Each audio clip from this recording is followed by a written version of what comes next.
ಹಾಸನದ ಸಭೆ ಆದಮೇಲೆ ಎರಡನೇ ಸಭೆ ಕಿತ್ತೂರು ಕರ್ನಾಟಕದಲ್ಲಿ ನನ್ನ ಪಕ್ಕದಲ್ಲೇ ಕೂತಿರ್ತಕ್ಕಂಥ ಏಕೈಕ ಶಾಸಕರು ಶ್ರೀಮಾನ್ ರಾಜಗೌಡರು ಅವರ ನೇತೃತ್ವದಲ್ಲಿ ಅವರ ಒಡನಾಡಿಗಳಾಗಿ ಕಳೆದ ಚುನಾವಣೆಯಲ್ಲಿ ಸೋತಂಥ ಎಲ್ಲ ನಮ್ಮ ಪಕ್ಷದ ಮುಖಂಡರುಗಳು, ಅದರಲ್ಲೂ ಪಾಟೀಲ್ರವರು ಏನು ಮಾತನಾಡಿದ್ರು,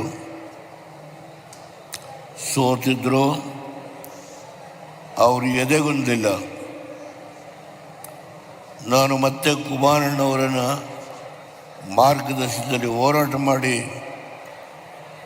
ಮುಂಬರುವ ಚುನಾವಣೆಯಲ್ಲಿ ನಾನು ಮತ್ತೆ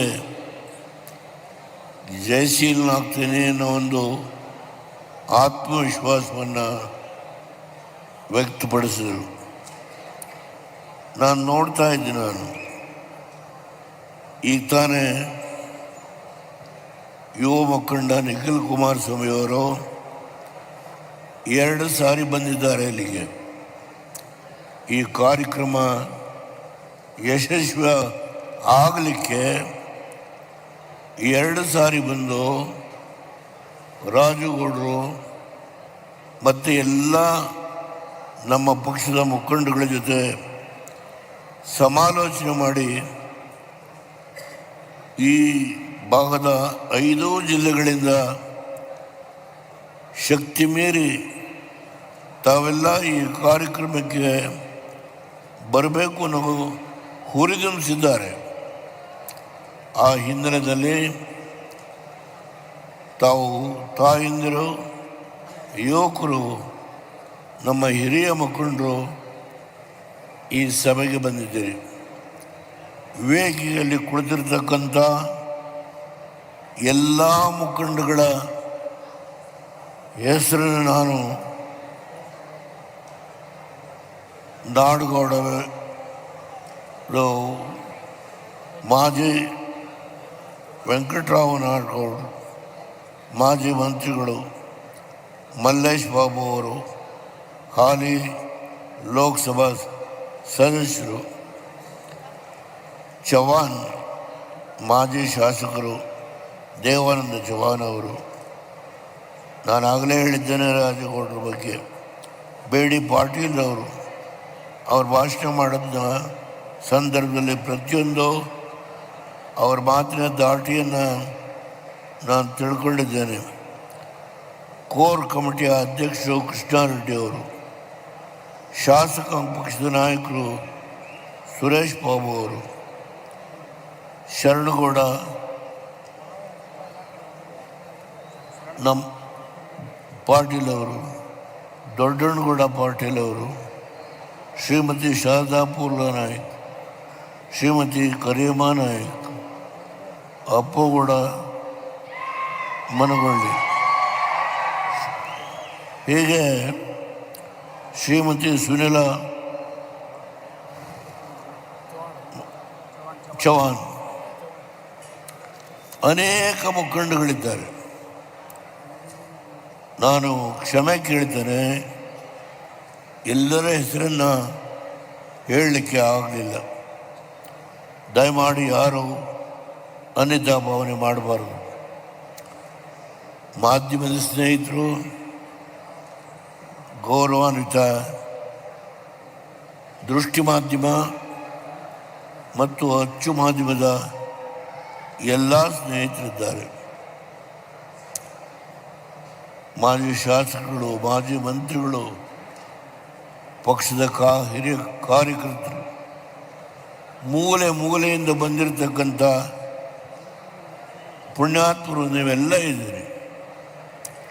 ನಿಮ್ಮೆಲ್ಲರಿಗೂ ತಲೆಬಾಗಿ ನಾನು ನಮಸ್ಕಾರ ಮಾಡಿ ಕೂತು 4 ಮಾತುಗಳನ್ನು ಆಡಲಿಕ್ಕೆ ನಿಮ್ಮ ಅನುಮತಿಯನ್ನು ಕೇಳ್ತೇನೆ. ನನಗೆ ಈಗ 90 ವರ್ಷ ನಡೀತಾ, 93. ಹೌದು, ನಾನು ಈ ಕಾರ್ಯಕ್ರಮಕ್ಕೆ ಬರ್ತೀನಿ ಅಂತ ಹೇಳಿದೆ. ನಾನೇನು ಮತ್ತೆ ಮಂತ್ರಿ ಆಗಲ್ಲ, ಮುಖ್ಯಮಂತ್ರಿ ಆಗಲ್ಲ, ಪ್ರಧಾನಮಂತ್ರಿ ಆಗಲ್ಲ.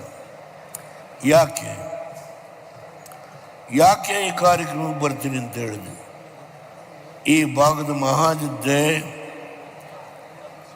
ಯಾವ ನಮ್ಮ ಹಿರಿಯರು ಭೀಕರ ಬರಗಾಲ ಬರೋದು, ಗೋವಾಕ್ಕೆ ಗುಳೆ ಹೋಗೋರು, ಮಹಾರಾಷ್ಟ್ರಕ್ಕೆ ಗುಳೆ ಹೋಗೋರು. ಇಲ್ಲಿಯ ಪರಿಸ್ಥಿತಿಯನ್ನು ನಾನು ವಿರೋಧಿ ಪಕ್ಷದ ನಾಯಕನಾಗಿ 1973ರಿಂದ ಈ ಭಾಗದ ಎಲ್ಲ ಮೂಲೆಯನ್ನು ಸುತ್ತಿದ್ದೇನೆ. ಅನೇಕರಿಗೆ ಗೊತ್ತಿಲ್ಲ ದೇವೇಗೌಡರು ಏನು ಮಾಡಿದ್ದಾರೆ. ಇವತ್ತು ನಾನು ನಿಮ್ಮನ್ನು ಏನು ಕೇಳಲಿಕ್ಕೆ ಬಂದಿದ್ದೇನೆ ಅಂದರೆ, ನನಗೆ ಅಧಿಕಾರ ಕೊಡಿ ಅಂತ ಕೇಳಲಿಕ್ಕೆ ಬಂದಿಲ್ಲ. ಯಾವ ಒಂದು ಪ್ರಾದೇಶಿಕ ಪಕ್ಷವನ್ನು 1978ರಲ್ಲಿ ಮೊರಾರ್ಜಿ ದೇಸಾಯಿ ಅವರು ಪ್ರಧಾನಮಂತ್ರಿ ಆದಾಗ ಈ ಪಕ್ಷವನ್ನು ನನ್ನ ತಲೆಗೆ ಕಟ್ಟಿದರು. ದೇವೇಗೌಡರೇ, ನೀವು ವಿರೋಧಿ ಪಕ್ಷದ ನಾಯಕರಾಗಿ ಅತ್ಯಂತ ಉತ್ತಮವಾದ ಕೆಲಸ ಮಾಡಿದಿರಿ. ನೀವು ಪಕ್ಷವನ್ನು ಬೆಳೆಸಿ. ಅದಾದ ಮೇಲೆ ಏನೇನು ಘಟನೆ ಆಯಿತು ನಾನು ಮಾತನಾಡಲಿಕ್ಕೆ ಹೋಗಲ್ಲ. ಯಾರ ಬಗ್ಗೆನೂ ನಾನು ಲಘುವಾಗಿ ಮಾತನಾಡಲಿಕ್ಕೆ ಬಂದಿಲ್ಲ. ದಯಮಾಡಿ ನಿಮ್ಮಲ್ಲಿ ಕೈ ಮುಗಿದು ಪ್ರಾರ್ಥನೆ ಮಾಡ್ತೇನೆ. 1980 ಇಂದಿರಾ ಗಾಂಧಿಯವರು ಕಮಲಾಪತಿ ತ್ರಿಪಾಠಿಯವರನ್ನ ಕಳಿಸಿ ದೇವರಾಜರು ಕಾಂಗ್ರೆಸ್ಸಿಂದ ಹೊರಗೆ ಹೋಗಿದ್ದಾರೆ, ನಿಮ್ಮನ್ನು ಮುಖ್ಯಮಂತ್ರಿ ಮಾಡ್ತೀನಿ. ಕಮಲಾಪತಿ ತ್ರಿಪಾಠಿಯವರು ಬಂದು BM ಪಾಟೀಲ್ ಮನೆ 2 ಸಭೆ ಆಯಿತು. KK ಮೂರ್ತಿ, ಶ್ರೀಮನ್ ಗುಂಡೂರಾವ್, ಕಮಲಾಪತಿ ತ್ರಿಪಾಠಿ 2 ಸಭೆ. ನಾನು ಹೇಳಿದೆ, ಯಾವುದೇ ಕಾರಣದಿಂದ ಸಾಧ್ಯ ಇಲ್ಲ. BD ಜತ್ತಿಯವರು ಬದುಕಿದ್ರು, ನಿಜಲಿಂಗಪ್ಪನವ್ರಿಗೂ BD ಜತ್ತಿಯವ್ರಿಗೂ ಸಂಘರ್ಷ. ನಾವು ಜೊತೆ ಗುಂಪಲ್ಲಿದ್ವಿ. ಜತ್ತಿಯವರು ಫೋನ್ ಮಾಡಿ, ದೇವೇಗೌಡರೇ, ಚುನಾವಣೆ ನಡೆಸಲಿಕ್ಕೆ ಸಾಲ ಮಾಡಿದ್ರೆ ನಿಮ್ಮ ಕೈಲಿ ಆಗೋದಿಲ್ಲ, ದಯಮಾಡಿ ಈಗ ನಾನು BM ಪಾಟೀಲ್ಗೆ ಹೇಳಿದ್ದೇನೆ, ಮೆಡಿಕಲ್ ಕಾಲೇಜು ಇಂಜಿನಿಯರಿಂಗ್ ಕಾಲೇಜು ಮಾಡಬೇಕು. BM ಪಾಟೀಲ್ಗೆ ಹೇಳಿದ್ದೇನೆ, ಅವರು ಕಾಂಗ್ರೆಸ್ಗೆ ಹೋಗ್ತಾರೆ, ನೀವೊಬ್ಬರೇ ಉಳಿಯೋದು, ನನ್ನ ಮಾತಿಗೆ ಗೌರವ ಕೊಡಿ, ನೀವು ಕಾಂಗ್ರೆಸ್ ಸೇರಿ ಅಂತ ಹೇಳಿದೆ.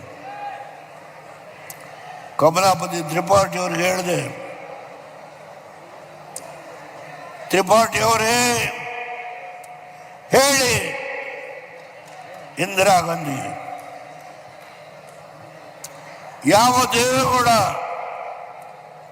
ಒಂದು ಪ್ರಾದೇಶಿಕ ಪಕ್ಷವನ್ನು ವಹಿಸ್ಕೊಂಡಿದ್ದೇನೋ ಮೊರಾರ್ಜಿ ದೇಸಾಯಿ ಅವರು ನನಗೆ ಹೊಣೆಗಾರಿಕೆ ಕೊಟ್ಟಿದ್ದಾರೋ ಅದರ ಜವಾಬ್ದಾರಿಯನ್ನು ನಾನು ನಿರ್ವಹಣೆ ಮಾಡೋದ್ರಲ್ಲೇ ಹಿಂದೆ ಬೀಳೋದಿಲ್ಲ.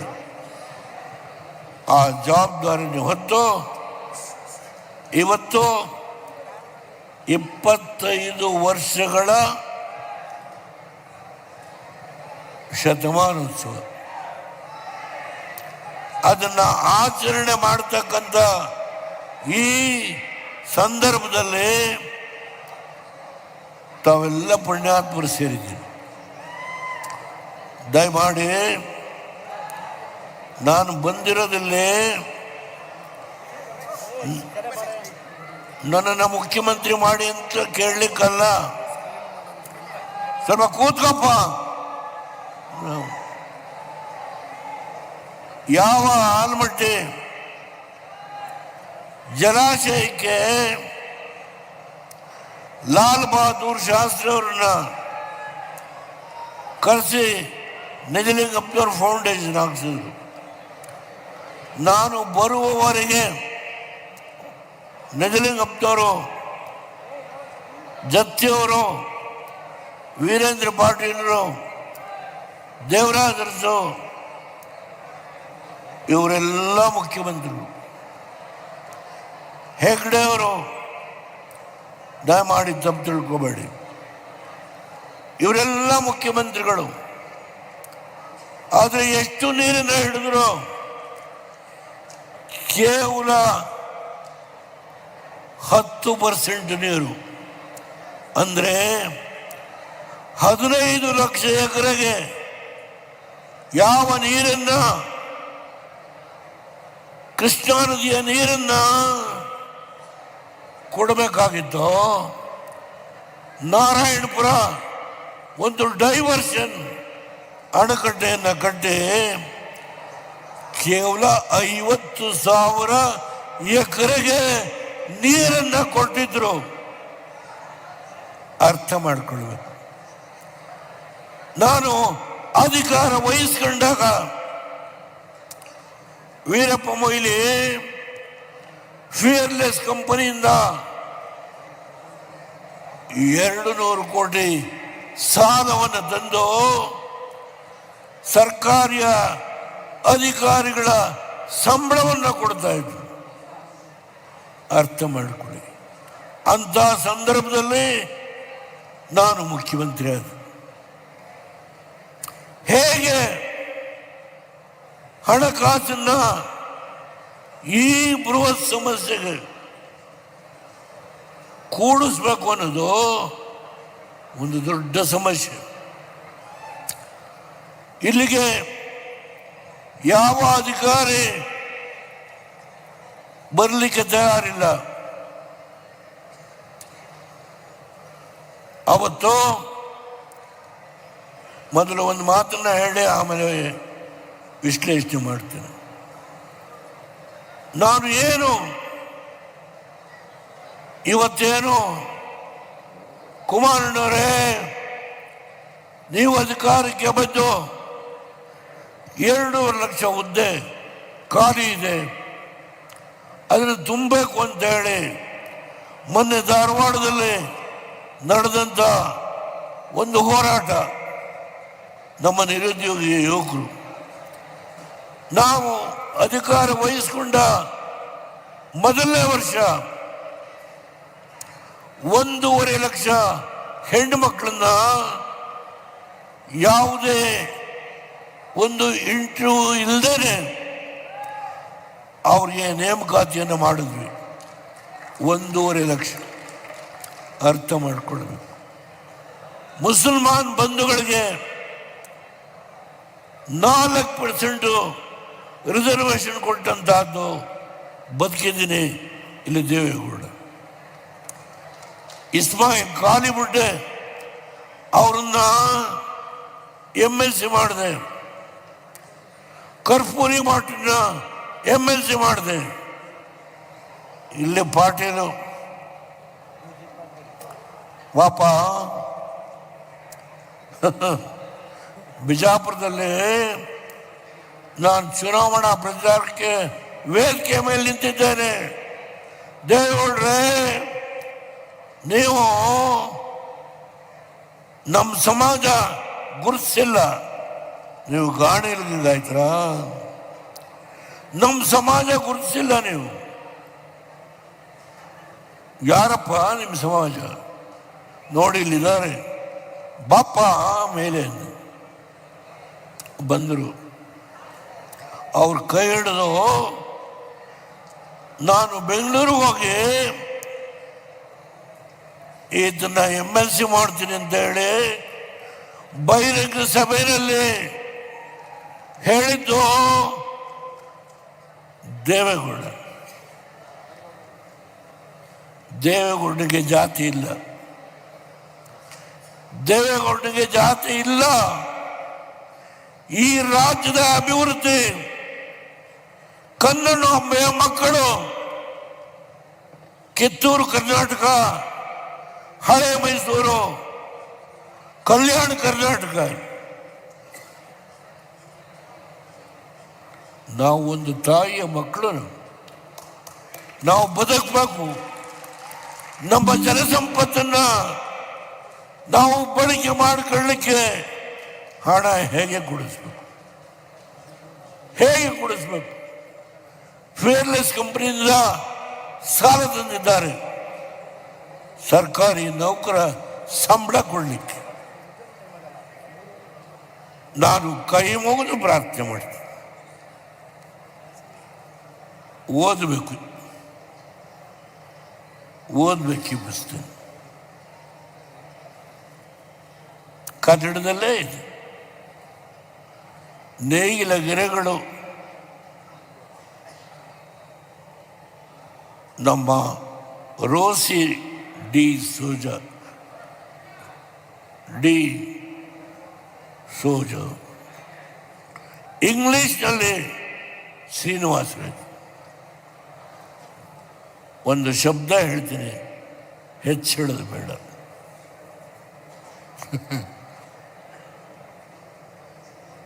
ಬಡತನದ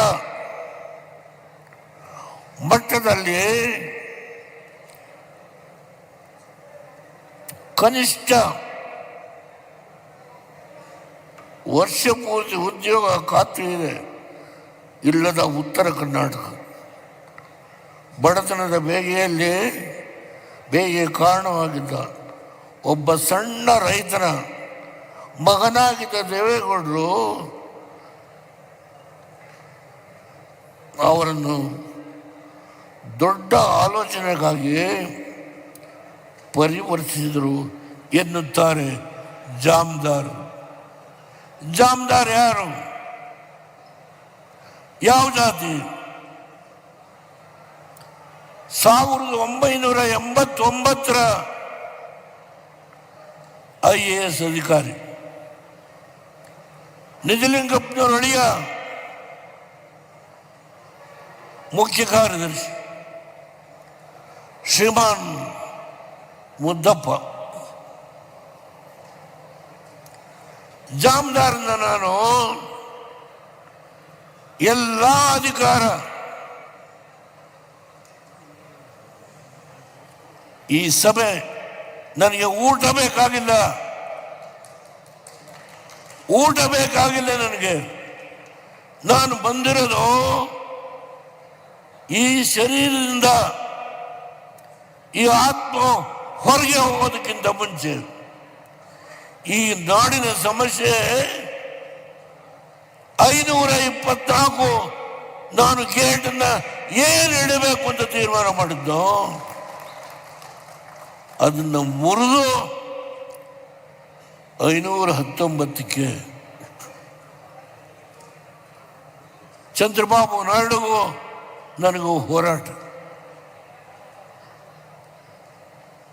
ಹೇಳಿದೆ ಬಾಬುಗೆ, ನಾನು ಪ್ರಧಾನಮಂತ್ರಿ ಆಗಿರೋದು ನನ್ನ ರೈತರಿಗೆ ದ್ರೋಹ ಮಾಡಿ ಈ ಸ್ಥಾನದಲ್ಲಿ ಕೂತ್ಕೊಳ್ಳೋದಿಲ್ಲ. ನಾನು ಈ ಸ್ಥಾನವನ್ನು ತೆರವು ಮಾಡಲಿಕ್ಕೆ ಸಿದ್ಧ ಇದ್ದೇನೆ. ಯಾರು ನನ್ನನ್ನು ಒಕ್ಕಲಿಗ,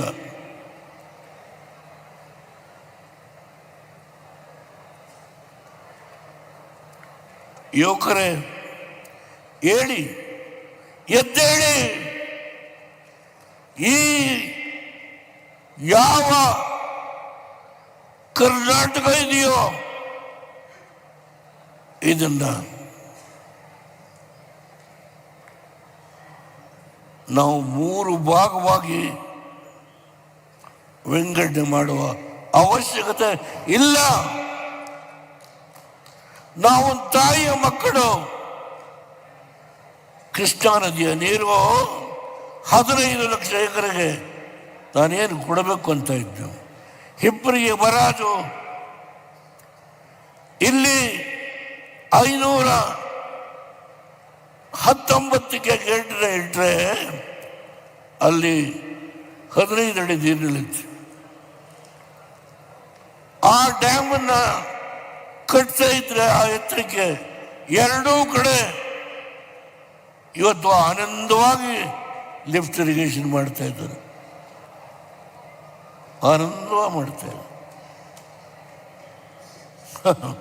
ಓಟ್ ಕೇಳಿದರೆ ಕುಮಾರಣ್ಣ 25,000 ಕೋಟಿ ಸಾಲ ಮನ್ನಾ ಮಾಡಿ ಗ್ರಾಮ ವಾಸ್ತವ್ಯ ಮಾಡಿದರೆ ಗ್ಯಾರಂಟಿ ಗ್ಯಾರಂಟಿ ಗ್ಯಾರಂಟಿ ಈಗ ಗ್ಯಾರಂಟಿ.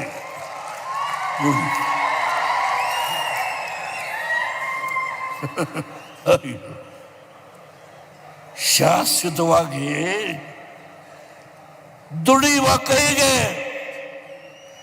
ಶಕ್ತಿಯನ್ನು ತುಂಬುವ ನನ್ನ ರೈತ ಏನಿದ್ದಾನೆ ಬೆಳೀತಾನೆ, ಕೊಡುತ್ತಾನೆ.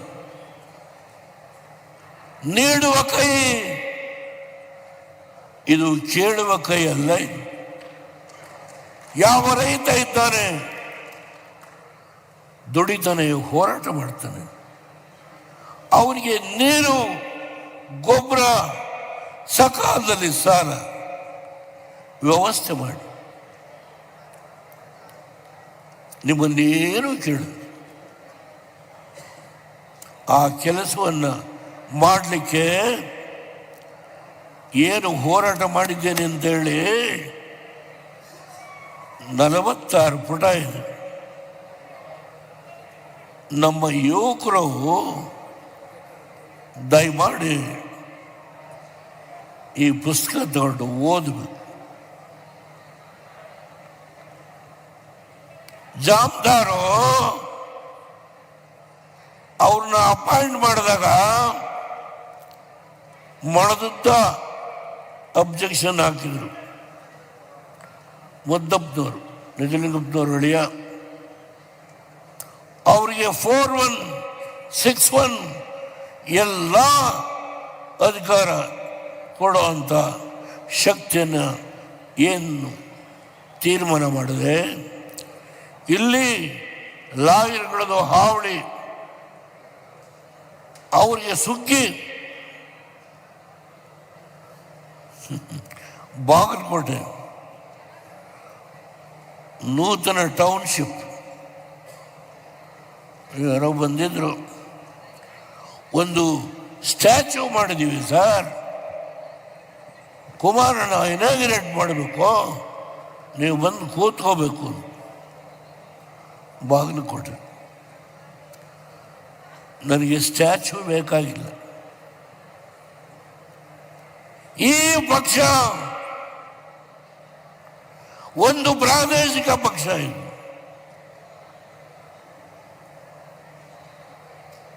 ಓದಿ, ಯಾವ ಜವಾಬ್ದಾರಿಗೆ ಬಂದ್ರೋ ಆ ಮನುಷ್ಯ ಹೇಳ್ತಾನೆ, ಒಂದು ಜೀಪು,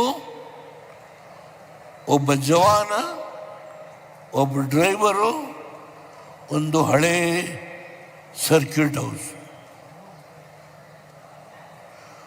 900 ಜನ ಅಧಿಕಾರಿಗಳನ್ನ ನೇಮಕ ಮಾಡಬೇಕು ಅಂತ ಹೇಳಿದೆ. 600 ಕಾಂಪ್ಯೂಟರ್ಗಳು ಏನೇನು ತೆಗೆದುಕೊಳ್ಬೇಕು ಅಂತ ಹೇಳಿದೆ. ಎಲ್ಲವಕ್ಕೂ ಹಿಂದೂ ಮುಂದೆ ನೋಡದೆ ರುಜುವು ಮಾಡಿದಂಥ ಏಕೈಕ ಪ್ರಧಾನಮಂತ್ರಿ ಅವತ್ತು ಮುಖ್ಯಮಂತ್ರಿ ಆಗಿ ನಾನು ಏನು ಮಾಡಿದೆ ಅದನ್ನ ಜಾಮದಾರ್ ಹೇಳ್ತಾರೆ. ಜಾಮದಾರ್ ಲಿಂಗಾಯತ್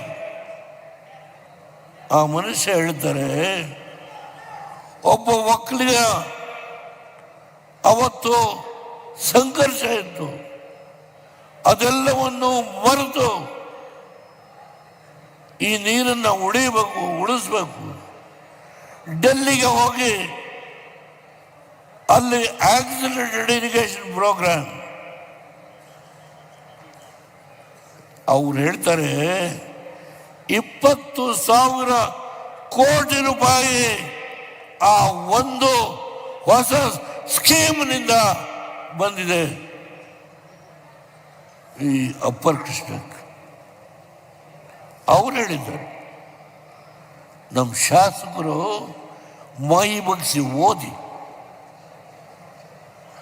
ನಾನೇ ಪುಸ್ತಕ ಕಳಿಸ್ಕೊಡ್ತೀನಿ, ಓದಿ, ಇದೆಲ್ಲ ಉಪಯೋಗ ಇಲ್ಲ.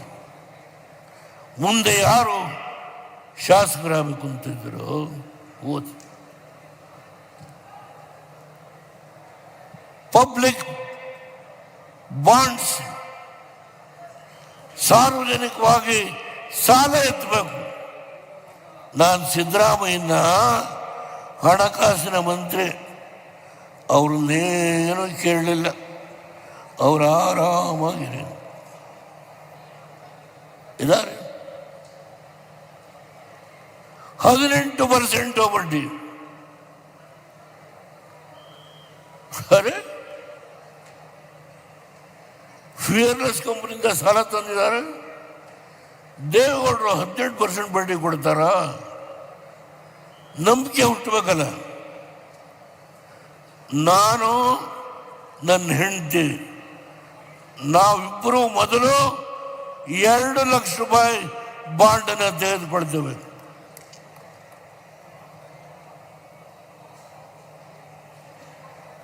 ಅದರ ಪರಿಣಾಮ 650 ಕೋಟಿ ಹಣ ಸಭೆಯಿಂದ ಪರ್ಮಿಷನ್ ಸಿಕ್ಕಿದ ಮೇಲೆ ಆ ವರ್ಷ ಕಲೆಕ್ಟ್ ಮಾಡ್ತೀವಿ. ನಾವು ಇಲ್ಲಿ ಜೋಳದ ರೊಟ್ಟಿ ತಿನ್ನಕ್ಕೆ ಬಂದಿಲ್ಲ. ಪಾರ್ಟಿ ತುಂಬ ಜೋಳದ ರೊಟ್ಟಿ ತಿಂದಿದ್ದೇನೆ, ಎಣ್ಣೆ ಬದನೆಕಾಯಿ ತಿಂದಿದ್ದೇನೆ, ತುಪ್ಪ ತಿಂದಿದ್ದೇನೆ, ಹೋಳಿಗೆ ತಿಂದಿದ್ದೇನೆ, ಕರಿ ಎಳ್ತಿ ಒಬ್ಬಟ್ಟು ತಿಂದಿದ್ದೇನೆ. ಆ ತಾಯಂದಿರು ಅನ್ನ ನೀಡುವಾಗ ಶಿವಶರಣೆ ಅವ್ರ ಮನೆ ಊಟ ಮಾಡಿದ್ದೀನಿ, ನಾನು ಎಂದೂ ಮರೆಯಲ್ಲ. ಆದರೆ ಒಂದೇ ಒಂದು, ಕುಮಾರಸ್ವಾಮಿ ಮುಖ್ಯಮಂತ್ರಿ ಆಗೋದು ನನ್ನ ಕೈಲಿಲ್ಲ. ಅದು ಮೋದಿ ಅವರು ಶಾ ಅವರು ತೀರ್ಮಾನ ಮಾಡೋದು. ನಾವು NDAಯಲ್ಲಿದ್ದೇವೆ. ನಾನು ಯಾವುದೇ ಅಂತರಂಗ ಬಹಿರಂಗ ನಾನು ಮಾತನಾಡಲ್ಲ. ಮೋದಿಯವರು ಈ 3 ದಿವಸದಲ್ಲೇ ಕೇರಳದಲ್ಲಿ ಭಾಷಣ ಮಾಡ್ತಾರೆ, ಅದಾದ ಸಾಯಂಕಾಲ ಡೆಲ್ಲಿಗೆ ಹೋಗ್ತಾರೆ. ಮಾರನೇ ಬೆಳಗ್ಗೆ ಅವರು ನಮ್ಮ ಇದಕ್ಕೆ ಹೋಗ್ತಾರೆ. ನೋ ನೋ ನೋ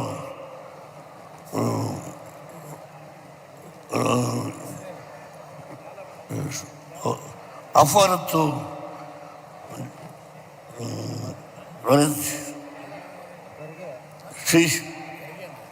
ಅಲ್ಲೆಲ್ಲ ಅವ್ರು ಹೋದಿದ್ದು ಮೊನ್ನೆ. ಅಲ್ಲಿಂದ ಜ್ಯೂಸ್ ಪಾರ್ಲಿಮೆಂಟ್ನ ಸಭೆಯನ್ನು ಇಸ್ರೇಲ್ನಲ್ಲಿ ಅವರು ಜ್ಯೂಸ್ ಪಾರ್ಲಿಮೆಂಟಿನ ಸಭೆಯನ್ನು ಉದ್ದೇಶಿಸಿ ಭಾಷಣ ಮಾಡ್ತಾರೆ. 10 ಕೋಟಿ ರೂಪಾಯಿನ ಅವರಿಗೆ ಒಂದು ಚಿನ್ನದ ಇದನ್ನು ಸನ್ಮಾನ ಮಾಡ್ತಾರೆ. ಅವರು ಅಲ್ಲಿಂದ ಬರ್ತಾರೆ. ಬಂದವರು ತಮಿಳುನಾಡಿಗೆ ಹೋಗಿದ್ದಾರೆ. ಒಬ್ಬ ಮೋದಿಯವರು ಇವತ್ತೇನು ಇಡೀ ಇಂಡಿಯಾದಲ್ಲಿ, ಇಡೀ ಪ್ರಪಂಚದಲ್ಲಿ ಹೋರಾಟ ಮಾಡ್ತಾ ಇದ್ದಾರೆ. ಕಾಂಗ್ರೆಸ್ನವರು ಶರ್ಟ್ ಬಿಚ್ಕೊಂಡು ಮೇಲೆ ಎಲ್ಲಾದರೂ ಉಂಟೇನ್ರಿ? ಅಯ್ಯೋ, ಎಲ್ಲಾದರೂ ಉಂಟು. ಅದರಿಂದ ಇವತ್ತು ನಾವು ಈ ಒಂದು ಪ್ರಾದೇಶಿಕ ಪಕ್ಷವನ್ನು ಬಲಪಡಿಸ್ತಕ್ಕಂಥದ್ದು ಯಾವ NDAನಲ್ಲಿ ನಾವಿದೆಯೋ, NDAನಲ್ಲಿ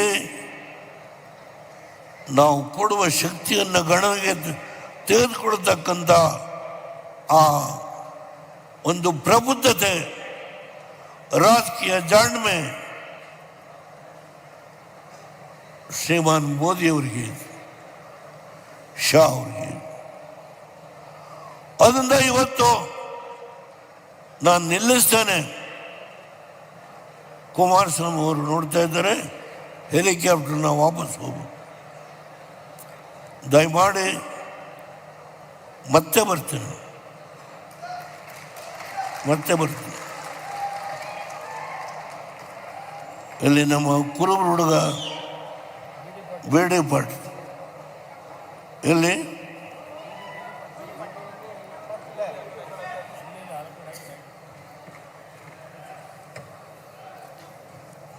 ನೀನು ಈ ಸಾರಿ ಗೆಲ್ತೀಯ?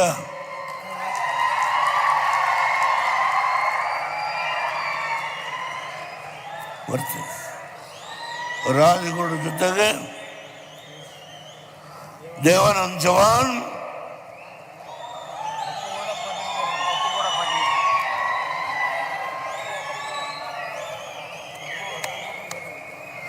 ಅಪ್ಪೋಡ,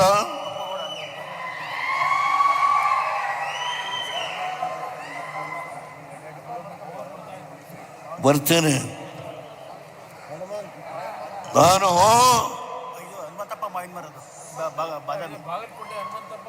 ಎಲ್ಲಿ? ನಮ್ಮ ಬಾಗಲಕೋಟೆ ಅಲ್ಲಿ ನಿಂದೇ ಆದಂಥ ಒಂದು ಹೊಸ ಕಾರ್ಯಕ್ರಮವನ್ನು ಮಾಡಿದೆಯಾ? ಆ ಕಾರ್ಯಕ್ರಮಕ್ಕೆ ಬರ್ತೇನೆ ನಾನು, ನನಗೆ ಗೊತ್ತಿದೆ. ಅದರಿಂದ ದಯಮಾಡಿ ಈ ರಾಜ್ಯದಲ್ಲಿ ದೇವೇಗೌಡ ಪ್ರಧಾನಮಂತ್ರಿ ಆಗಲಿಕ್ಕೆ ಬಿಜಾಪುರದ 2 ಸೀಟು ಲೋಕಸಭೆಗೆ, ಬೆಳಗಾವಿಯಿಂದ 2 ಸೀಟು ಲೋಕಸಭೆಗೆ, ಕೌಜಲಿಗೆ, ಲೀಲಾವತಿ 6%, 4 ರಾಯಚೂರಿಂದ 1 ಸೀಟು, 5 ಸೀಟನ್ನು ಆ ಭಾಗದಲ್ಲಿ 11 ಸೀಟು, ಒಟ್ಟು 16 ಸೀಟು. ನಾನು ಲೋಕಸಭೆಗೆ ಗೆದ್ದಾಗ ನನ್ನನ್ನು 13 ಪಾರ್ಟಿಯವರು ಕರ್ಕೊಂಡು ಬಂದು ಪ್ರಧಾನಮಂತ್ರಿಯಾಗಿ ಕೂರಿಸಿದ್ರು. ಆಕ್ಸಿಡೆಂಟೆಡ್ ಇರಿಗೇಷನ್ ಪ್ರೋಗ್ರಾಮ್ ಚಂದ್ರಬಾಬು ನಾಯ್ಡುಗೆ ಗೆದ್ದಲಿಲ್ಲ. 20,000 ಕೋಟಿ ಹಣ ಬಂದಿದೆ. ಬರ್ತೇನೆ. ಈ ಪಕ್ಷವನ್ನು, ಈ ಕನ್ನಡ ನಾಡಿನ ನನ್ನ ಅಣ್ಣ ತಮ್ಮಂದಿರು ಏನು ಕೇಳ್ತೇನೆ ನಾನು? ನಿಮ್ಮನ್ನೇನು ಕೇಳ. ನನ್ನ ಟೈಮ್ ಆಯಿತು. ನಾನು ಹೋಗುವುದಕ್ಕಿಂತ ಮುಂಚೆ ಈ ರಾಜ್ಯದಲ್ಲಿ ಒಂದು ಯೋಗ್ಯವಾದ ಆಡಳಿತವನ್ನು ಕೊಡುವ ಒಂದು ಸನ್ನಿವೇಶ ಬರುತ್ತೆ. ಅದನ್ನು ಮೋದಿಯವರೇ ಗುರುತಿಸ್ತಾರೆ. 2 ಸಾರಿ ಕುಮಾರಣ್ಣ ಮುಖ್ಯಮಂತ್ರಿ ಆಗಿ 26,000 ಕೋಟಿ ಸಾಲ ಮಾಡಿ, ಗ್ರಾಮ ವಾಸ್ತವ್ಯ ಮಾಡಿ, ಅವರೇನು ಮಾಡಿದ್ದಾರೆ ಅವೆಲ್ಲವನ್ನು ಗುರುತಿಸ್ತಕ್ಕಂಥ ಒಂದು ರಾಜಕೀಯ ಜಾಣ್ಮೆ ಮೋದಿಯವರಿಗೆ ಇದೆ. ನನಗೆ ವಿಶ್ವಾಸ ಇದೆ. ನಾನು ಮುದುಕ ಮಲ್ಲಿರ್ತೀನಿ, ಆ ಪ್ರಶ್ನೆ ಇಲ್ಲ. ಅಲ್ಲಿವರೆಗೂ ವೀಲ್ ಚೇರಲ್ಲಿ ನಡೆಯೋರು, ನಾನು ನಡ್ಕೊಂಡೇ ಬಂದೆ. ದೇವ್ರನ್ನ ಒಂದು ಆತ್ಮಶಕ್ತಿ, ಇದು ಎಂದೂ ಸುಳ್ಳಾಗಲಿಲ್ಲ.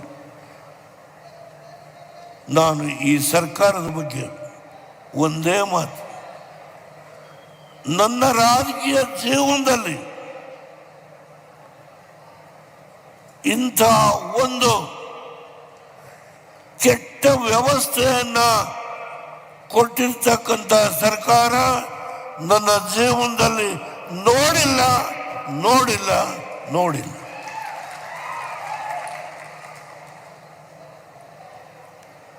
ಇವತ್ತು ನಿಮ್ಮ ಮುಂದೆ ಕೈ ಚಾಚಿದ್ದೇನೆ.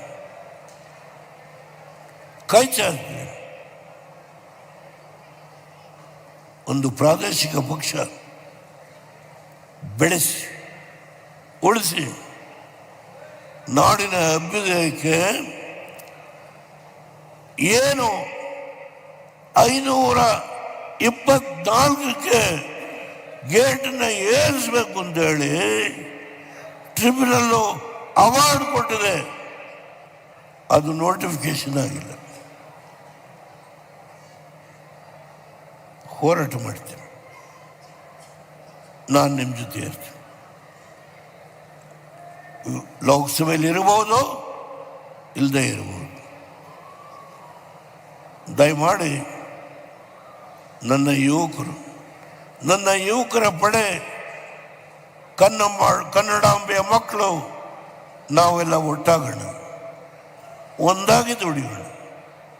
ಮರೀರಿ ಈ ಭಾಗ ಆ ಭಾಗ ಮರೀರಿ. ನಾಡಿನ ಶ್ರೇಯಸ್ಸು. ಕುಮಾರಸ್ವಾಮಿಯವರು ವಿಧಾನಸೌಧಕ್ಕೆ ಫೌಂಡೇಶನ್ ಹಾಕಿದ್ರು ಬೆಳಗಾವಿನಲ್ಲಿ. ಪಾಪ ನಮ್ಮ ಸ್ನೇಹಿತರು ಆ ಫೌಂಡೇಶನ್ನ ತೆಗೆಸಿ ಇನ್ನೊಂದು ಹಾಕಿದ್ರು. ನನಗೆ ಜಾಗೀರಾಗಿದೆ, ಅವ್ರಿಗೆ ಜಾಗೀರು. ನಾನು ಇವರನ್ನೆಲ್ಲ ನೋಡಿದ್ದೇನೆ. ನಿಲ್ಲಿಸ್ತೇನೆ.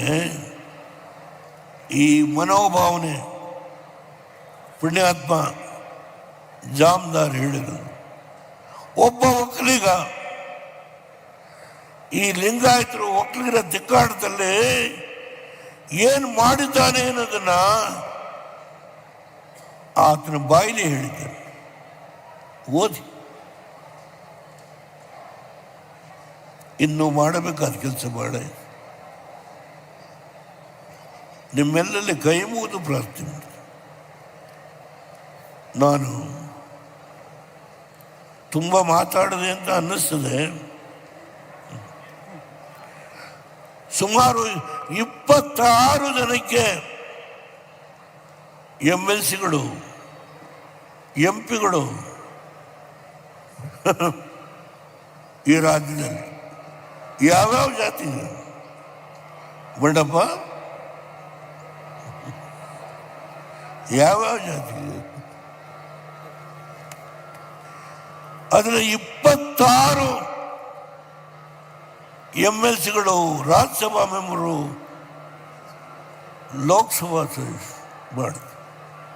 ದಯಮಾಡಿ ನಿಮ್ಮಲ್ಲಿ ಕೈ ಮುಗಿದು ಪ್ರಾರ್ಥನೆ ಮಾಡ್ತೇನೆ. ನಾವೆಲ್ಲರೂ ಒಂದು ತಾಯಿಯ ಮಕ್ಕಳು ಒಟ್ಟಾಗಿ ದುಡಿಯೋಣ, ಸಮೃದ್ಧಿಯ ಕರ್ನಾಟಕವನ್ನು ಕಟ್ಟೋಣ. ಇದು ನನ್ನ ಕೊನೆಯ ಬೇಡಿಕೆ. ನಿಮ್ಮೆಲ್ಲರಿಗೂ ಕೈ ಮುಗಿದು ಪ್ರಾರ್ಥನೆ ಮಾಡಿ ನನ್ನ ಮಾತನ್ನು ಮುಗಿಸ್ತೇನೆ. ಜೈ ಹಿಂದ್, ಜೈ ಕರ್ನಾಟಕ, ಜೈ ಭಾರತ್.